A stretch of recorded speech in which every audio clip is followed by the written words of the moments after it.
The space station floated in the darkness between stars. It was a neutral place, built long ago for meetings between powerful species. For 3 years, humans had come here to talk peace with the Galactic Council. For 3 years, they had been treated like children, begging for scraps. Ambassador Hana Yoon sat at the long metal table. Her face showed nothing. Her hands rested calmly on the documents before her. Across from her sat High Arbiter Vorik, the leader of the Galactic Council. His gray skin stretched over a skull too large for a human. His 4 eyes watched her with amusement. Behind him sat 11 other council members, each from a different species that had ruled the galaxy for thousands of years. Admiral Taeho Park stood near the wall, silent as always. He wore his military uniform, decorated with medals from battles the council knew nothing about. His dark eyes moved slowly across the room, studying each alien face. He had attended every meeting for 3 years. He had never spoken a single word. Vorik leaned forward, his long fingers pressed together. "We have prepared our final offer," he said. His voice was smooth, like oil on water. "You should be grateful. The council has shown great patience with your kind." Hana did not respond. She waited. A holographic document appeared in the air between them. Vorik smiled as he explained each point. Humans would give up 60% of their colonized worlds. Humans would destroy their military ships. Humans would allow council observers in all their research centers.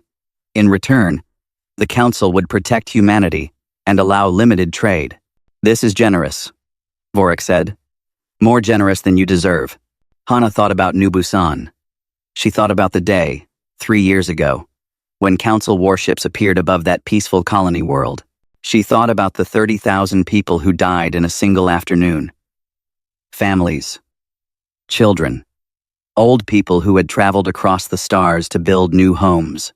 The council called it a disciplinary action. They said humans had expanded too fast, claimed too many worlds. They said it was a warning. Hana remembered the videos.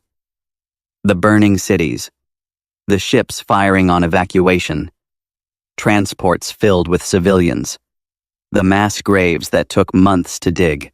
She looked at Vorik's smiling face. She looked at the other council members, some bored, some amused. None of them showed any guilt. To them, those 30,000 lives meant nothing. Humans meant nothing. Slowly, Hana gathered her documents. She placed them in her case and closed it.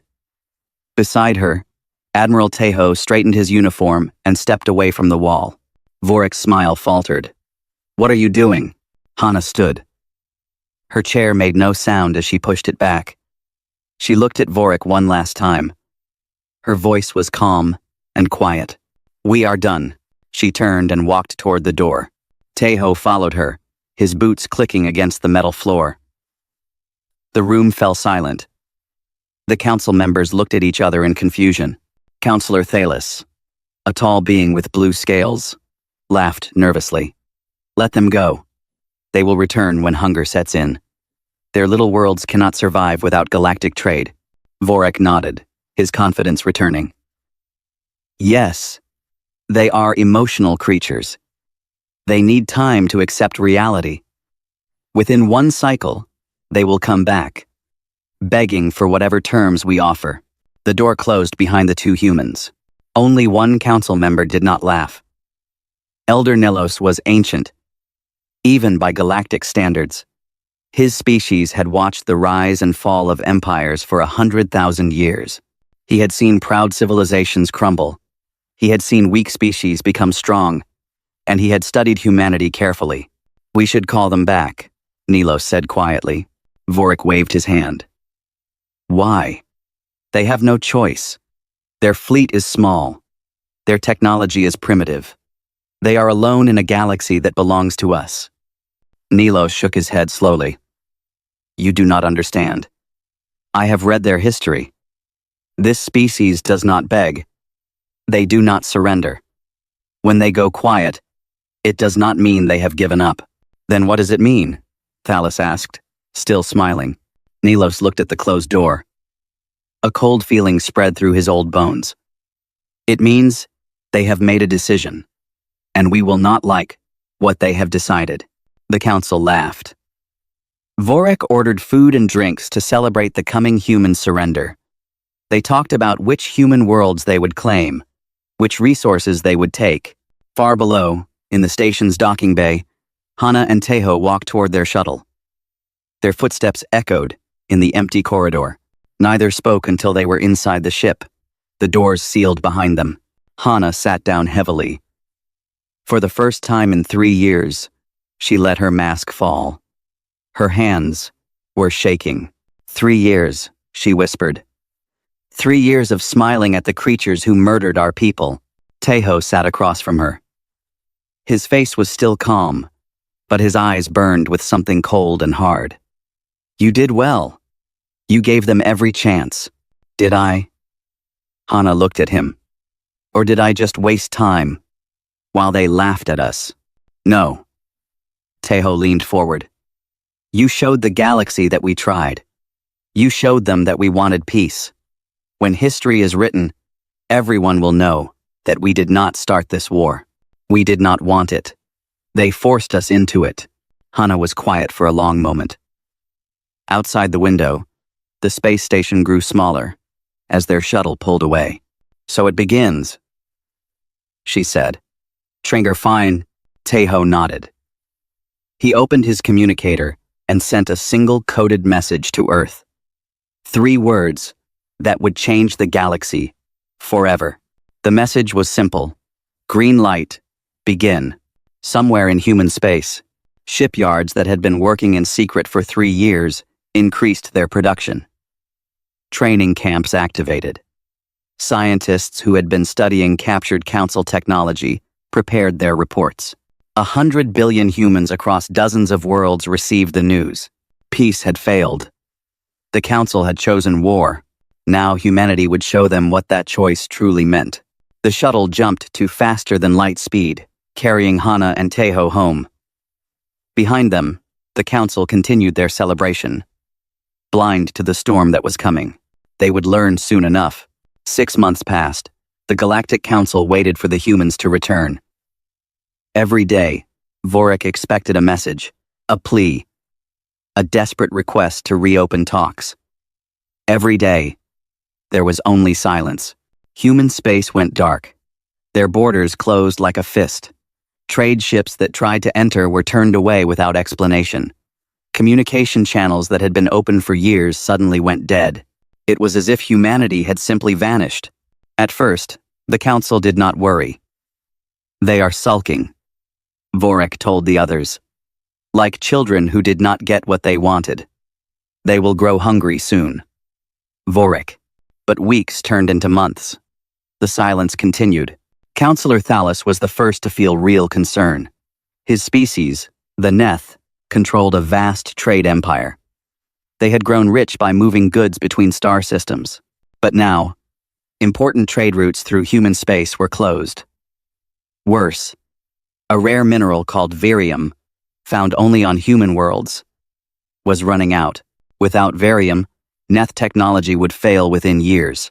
We need to send diplomats, Thalos said during a council meeting. Offer them better terms. Get those borders open. Absolutely not, Vorek replied. If we go to them now, we look weak. They must come to us. Other council members voiced similar problems. One species needed human grain to feed their colonies. Another had been buying human medical technology. A third had invested heavily in human construction projects that were now frozen. Slowly, they realized an uncomfortable truth. Humanity had been more important to the galactic economy than anyone had admitted.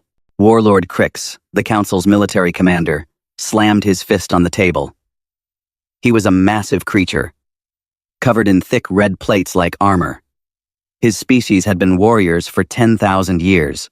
They had never lost a war. Enough of this fear, Crix growled. They are hiding because they are afraid. I will send scouts into their space. We will see exactly how weak they have become. He sent 50 scout ships, the fastest in the council fleet. They crossed into human territory and vanished. Days passed. None returned. No signals. No distress calls. Nothing. Crick sent 50 more. The same thing happened. For the first time, real fear began to spread through the council. Far away, in the heart of human space, the truth was very different from what the council imagined. Admiral Tejo Park stood on the bridge of the newest human warship, the Dauntless.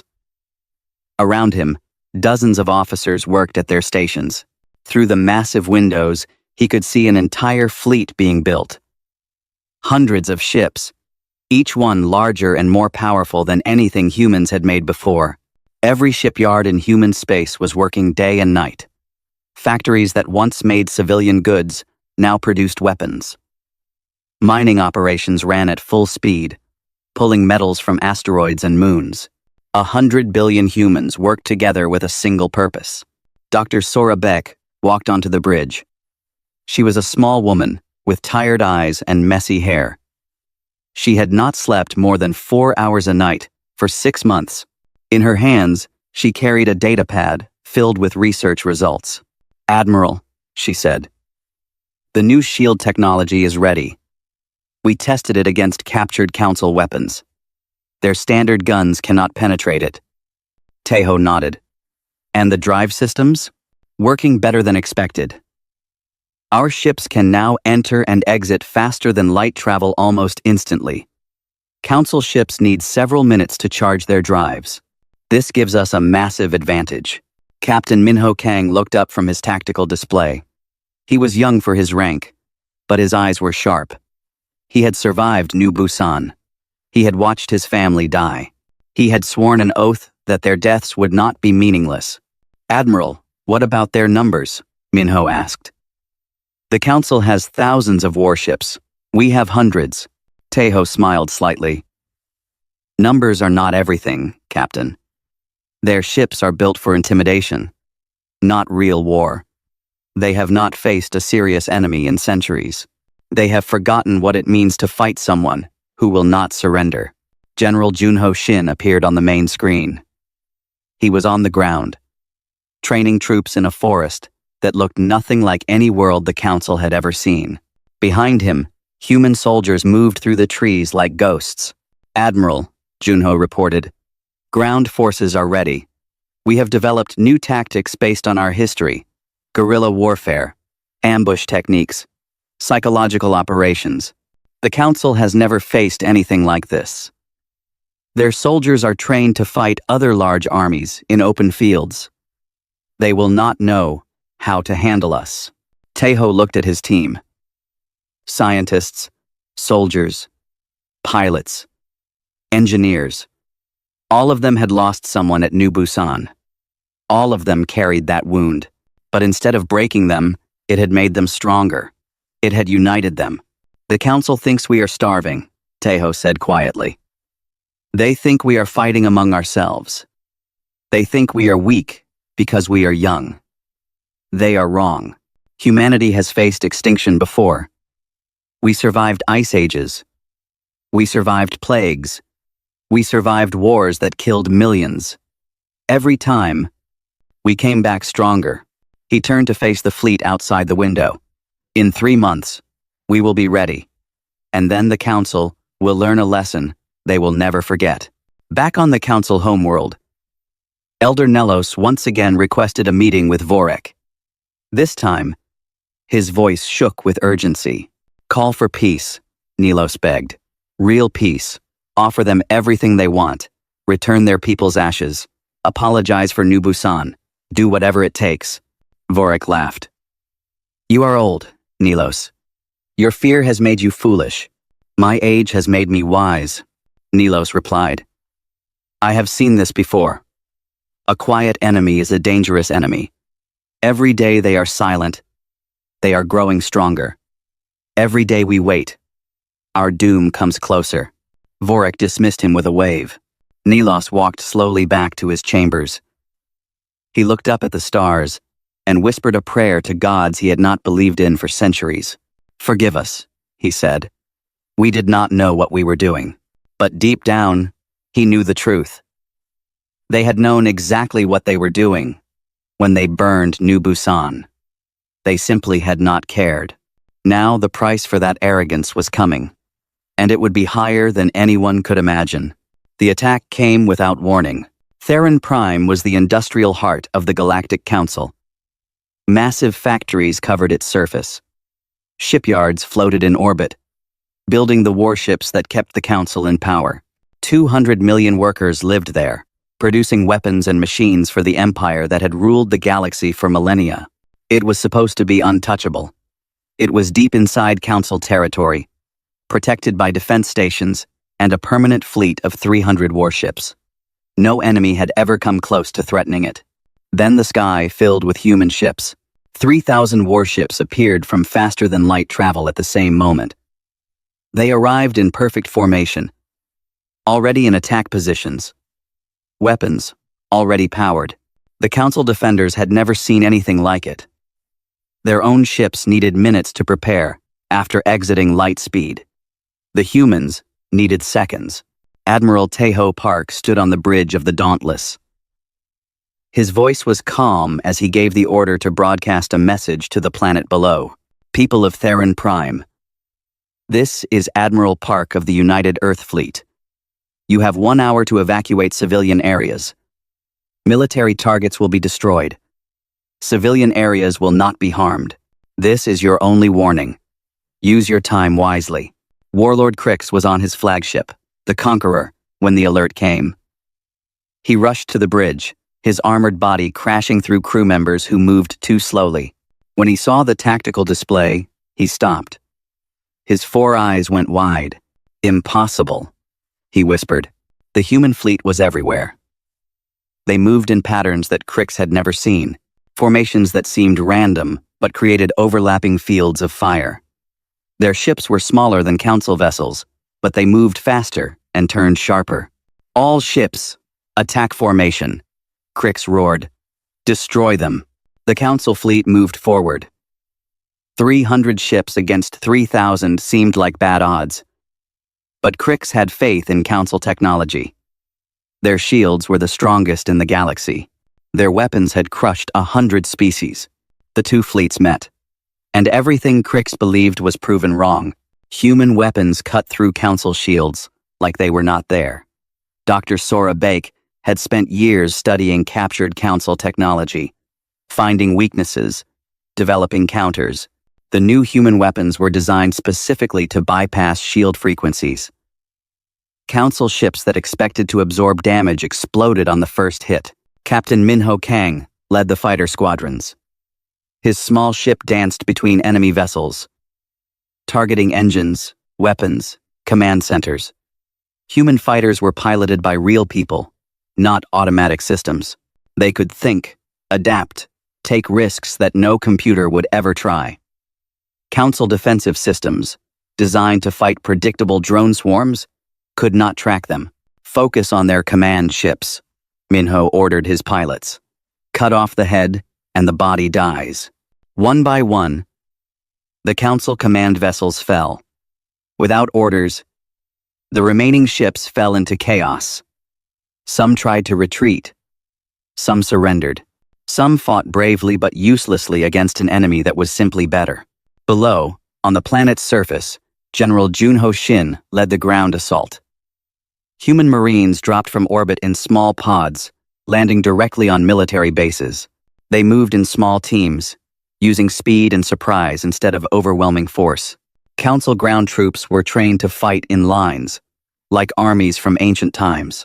They expected their enemies to do the same. Instead, humans attacked from shadows, disappeared before counterattacks could form, and struck again from unexpected directions. Junho personally led the assault on the main weapons factory. His team of 50 soldiers captured it in 2 hours, against a defending force of 500. They used smoke, noise, and confusion. They turned the defenders against each other. They won not by killing everyone, but by making the enemy believe they were surrounded by an army. The battle lasted 4 hours. When it was over, the Council had lost 800 warships. Humanity had lost 47. Admiral Taeho kept his promise. Not a single civilian area was targeted. When the fighting ended, human ships delivered food and medical supplies to the planet. They helped repair damage to homes and hospitals. They treated wounded enemy soldiers with the same care as their own. Warlord Crix escaped on a damaged shuttle, watching his flagship burn behind him. He had never lost a battle in his life. He had never even imagined it was possible. Now his entire fleet was gone, and humans were feeding the people he had sworn to protect. On the Council homeworld, High Arbiter Vorik received the news in his private chambers. He read the report 3 times. Certain there was a mistake. Theron Prime, the untouchable fortress, had fallen in hours. The most powerful military force in the galaxy had been crushed like insects. How? He whispered. How is this possible? Counselor Thalas burst into the room. His blue scales had turned pale with fear. Vorik, what do we do? If they can take Theron Prime, they can take anywhere. We are defenseless. Vorik had no answer. For 1,000 years, the Council had ruled through fear. They had never faced an enemy they could not crush. They had grown lazy, confident, arrogant. They had forgotten that power, real power, must be earned again and again. Elder Nelos appeared in the doorway. He looked older than ever, bent under the weight of what was coming. I told you, he said quietly. I warned you. You burned their children, and you laughed. Now they have come for payment. What do they want? Vorik demanded. Territory? Resources? We can negotiate. Nelos shook his head slowly. You do not understand. They do not want things. They want justice. And justice cannot be bought. Far away, Admiral Tejo Park stood on the surface of Theron Prime. Around him, human soldiers helped civilians clean rubble from the streets. A young alien child, barely old enough to walk, approached him with fear in her eyes. Tejo knelt down. He pulled a small piece of candy from his pocket, a treat from Earth that his own daughter had loved. He held it out to the child. The child took it carefully, then looked up at him with confusion. Her species had been taught that humans were monsters, savages who would destroy everything they touched. But this human had kind eyes. He had saved her home. He had given her a gift. We are not your enemies, Tejo said softly, even though he knew she could not understand his words. We never wanted to be. He stood and looked up at the sky. Somewhere out there, the Council was trembling. Somewhere out there, Vorik was realizing that his empire was built on sand. This was only the beginning. The human campaign spread across the galaxy like fire. Every week brought news of another Council defeat. Shipyards destroyed, supply lines cut, military bases captured. The great empire that had ruled for thousands of years was crumbling, and nothing seemed able to stop it. But the humans did something that confused everyone.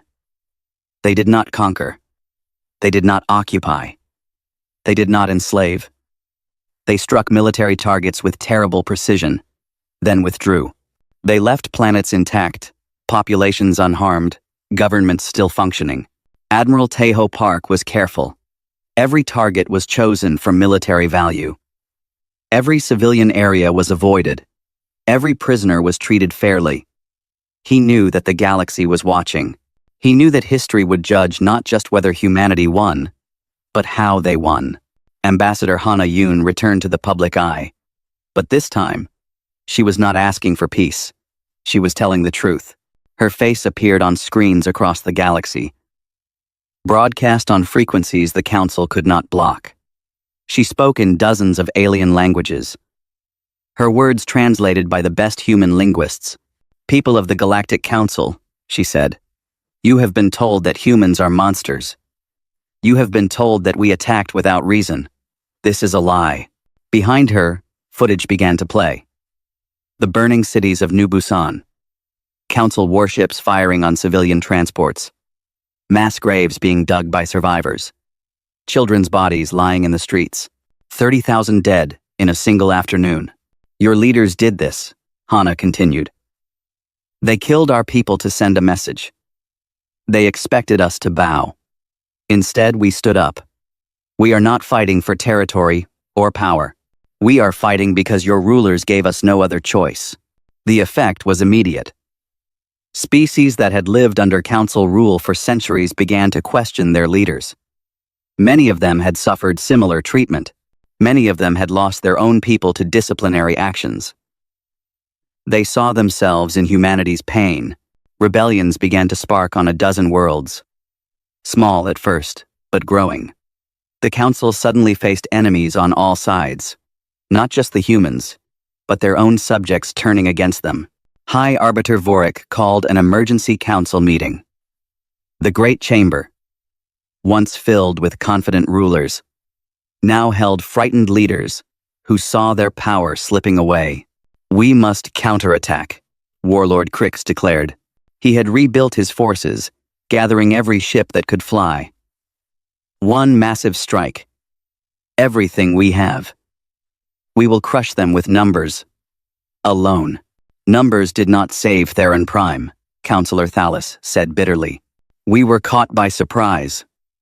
Crix growled. This time, we will be ready. I have assembled 15,000 warships. Every reserve. Every patrol fleet. Every training vessel. The humans have perhaps 4,000. We will overwhelm them. Vorik nodded slowly. There was no other option. If they did not win decisively, the rebellions would grow. The council would fracture. Everything they had built would collapse. Do it, Vorik ordered. Destroy them all. The two fleets met in the Velar Expanse, a vast region of empty space between star systems. It was the perfect battlefield, far from any civilian populations, with no obstacles to hide behind. Warlord Crix stood on the bridge of his new flagship, the Vengeance. Around him, 15,000 council warships formed a wall of metal and weapons. Ahead, the human fleet waited, barely a quarter of their size. Today we end this, Crix announced to all his ships. Today we remind the galaxy why the council rules. For glory. For the Empire. His fleet moved forward like a tide. Thousands of weapons charged. The space between the fleets began to glow with energy. Admiral Teho Park watched calmly from the Dauntless. Beside him, Captain Minho Kang reported on enemy positions. Dr. Sora Bake monitored her new systems. General Junho Shin, commanding a carrier full of Marines, waited for boarding orders. They have us outnumbered almost 4-1, Minho said. Yes, Teho agreed. They do. You do not seem worried. Teho smiled slightly. In human history, there is a famous battle. A small Greek force faced an army of millions. They held their ground at a narrow pass, where numbers meant nothing. The Persians could not use their advantage. He gestured at the tactical display. Space is not a narrow pass, but Dr. Beck has given us something better. Sora activated her systems. Admiral, dark space drives are ready. The council fleet charged forward, expecting a straight fight. Instead, human ships began to disappear and reappear across the battlefield. They jumped in and out of faster-than-light travel almost instantly, appearing behind enemy lines, beside enemy flanks, everywhere at once. Council ships could not track them. Their weapons fired at empty space where human ships had been seconds before. Their formations broke as they tried to respond to attacks from every direction. Then the missiles launched, thousands of them, carrying warheads designed by Dr. Bake's team. They phased through shields like ghosts, exploding inside enemy ships. Vessels that were untouched on the outside suddenly died from within. Electronic warfare systems turned council computers against themselves. Ships received false orders. Weapons targeted friendly vessels. Navigation systems showed incorrect positions. The Great Council Armada began to eat itself. The battle lasted 2 days. The humans lost 200 ships. The Council lost everything. Warlord Crix refused to surrender.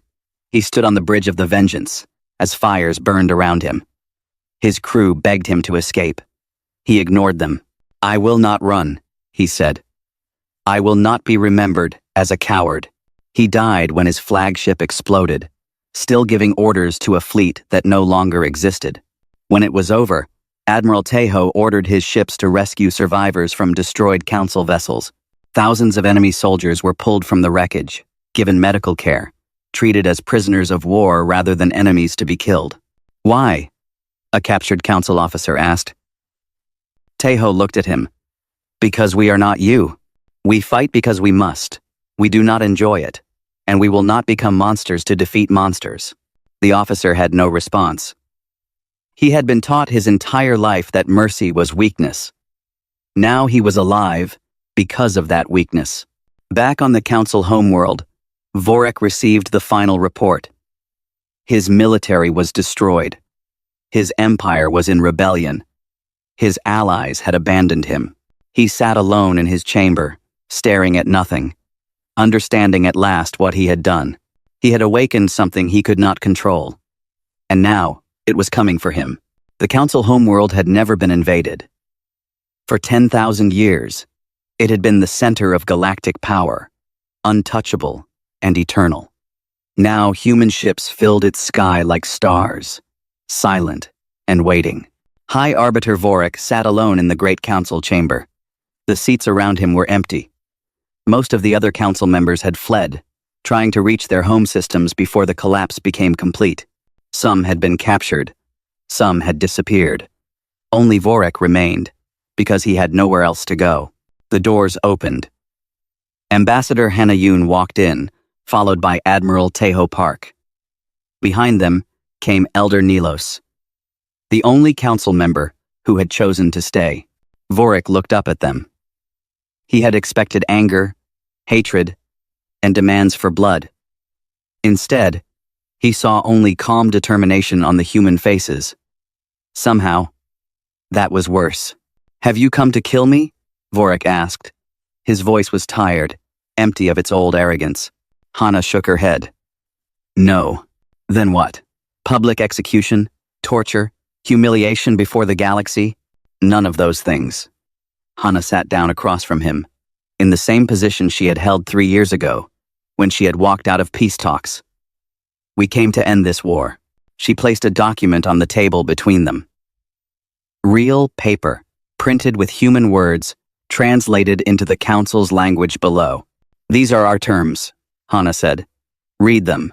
Vorik picked up the document with trembling hands. As he read, his 4 eyes went wide with disbelief. He read it again. Then, a 3rd time. This is not what I expected," he finally said. The terms were harsh, but fair. War criminals would face trial for their actions, including those responsible for New Busan. Reparations would be paid to humanity and to every species that had suffered under Council rule. The Council itself would be dissolved, replaced by a new galactic assembly where every species, large or small, would have an equal voice, but there were no demands for territory.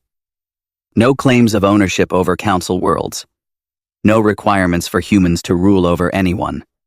The document called for partnership, not domination.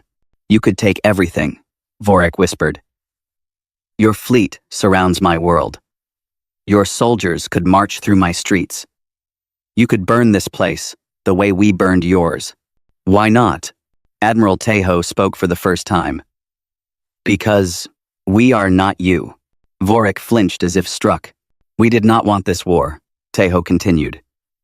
"We came to the galaxy, hoping to find friends, allies, teachers. Instead, we found rulers who saw us as insects to be stepped on. When we asked for respect, you answered with murder." He stepped closer to Vorik, his voice hard but controlled. "We could destroy you. We could spend the next century hunting down every Council species and making them pay for what was done. Some of my people want exactly that. They lost families at New Busan. They have earned the right to hatred." Tejo paused. "But that is not who we choose to be. Vengeance would not bring back the dead. Conquest would not heal our wounds. It would only create new enemies, new hatreds, New wars for our children and grandchildren to fight. Elder Nilo stepped forward. Tears ran down his ancient face. I told them, he said to the humans. I warned them what would happen. They did not listen. Hana looked at him with something like compassion. We know. We intercepted council communications. We know you tried to stop this. That is why you are here, instead of in chains. Nilos fell to his knees. Forgive us. Please. Forgive. What we did. Hana was quiet for a long moment. When she spoke, her voice was soft but firm. Forgiveness is not something we can give today. Maybe not for many years. The wounds are too fresh. The graves are still being tended. But we can offer something else. We can offer a chance. She looked at Vorek. Sign this document. Accept these terms. Help us build something new. Prove that the galaxy can be better than it was. That is how you earn forgiveness. Not through words, but through actions. Vorek stared at the document. His entire life, he had believed that power meant domination. That ruling meant crushing those beneath you. That mercy was weakness to be exploited. The humans had beaten him completely, and now they were offering him a hand instead of a blade. He did not understand it. But he was old enough, and broken enough, to accept it. He signed the document. 1 week later, the new Galactic Assembly held its first meeting. Representatives from hundreds of species gathered in a great hall built on neutral ground. Humans sat among them, not as rulers, but as equals. The old council species were there too, humbled but not destroyed. Admiral Taeho Park and Ambassador Hana Yoon stood on the observation deck of the Dauntless, watching the first joint patrol ships launch into space. Human vessels flew alongside former enemies, beginning the long work of building trust. Do you think it will last? Hana asked. Taeho considered the question carefully. Humans have a complicated history with peace. We have broken it many times, but we have also rebuilt it many times. We are good at starting over. Captain Minho Kang joined them, a datapad in his hand. He looked younger somehow, as if a weight had been lifted. Admiral, General Junho, reports that the last occupation zones are transitioning to local control. Our troops are standing down. Good, Taeho said. It is time for them to go home. Minho hesitated. Sir, some of the crew are asking. What happens now? What do we do? When there is no war to fight. Taeho smiled. We explore. We build. We learn. The galaxy is vast.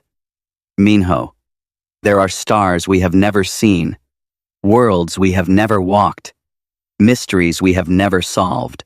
War was never our purpose. It was just something we were forced to do. He looked out at the stars. Our real journey begins now. Below, on the former council homeworld, Elder Nelos walked through a garden that had been planted by human volunteers. Flowers from Earth grew beside plants from 100 other worlds, all mixed together in a display of color and life. A human child ran past him, chasing an alien child from another species.